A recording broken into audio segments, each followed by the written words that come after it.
Зябнет у окна печуга, свет короче, дольше тьма.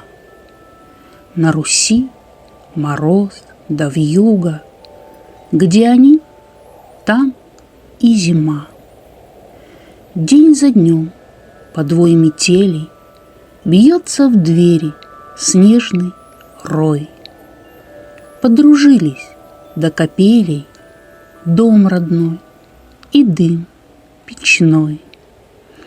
Выйду я, пройдусь немного, вязнут ноги в западне.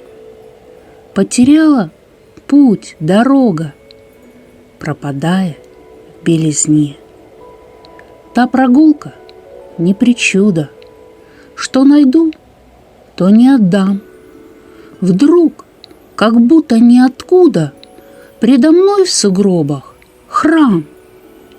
Пусть давным-давно крещеный, различаю в лед святых. Я для Бога непутевый в Его правилах земных.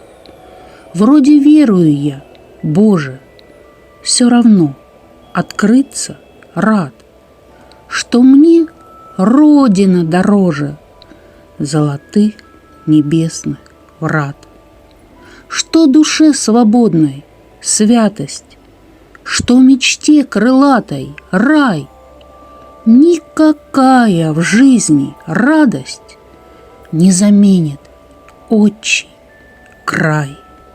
Милый друг, шепчу я снегу, не пыли передо мной.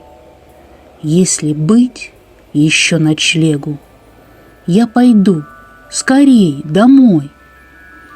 Я вернусь, оставив вьюгу, помолюсь перед окном и озябшую печугу накормлю с руки зерном. 5 января 2026 года. Александр Макаров.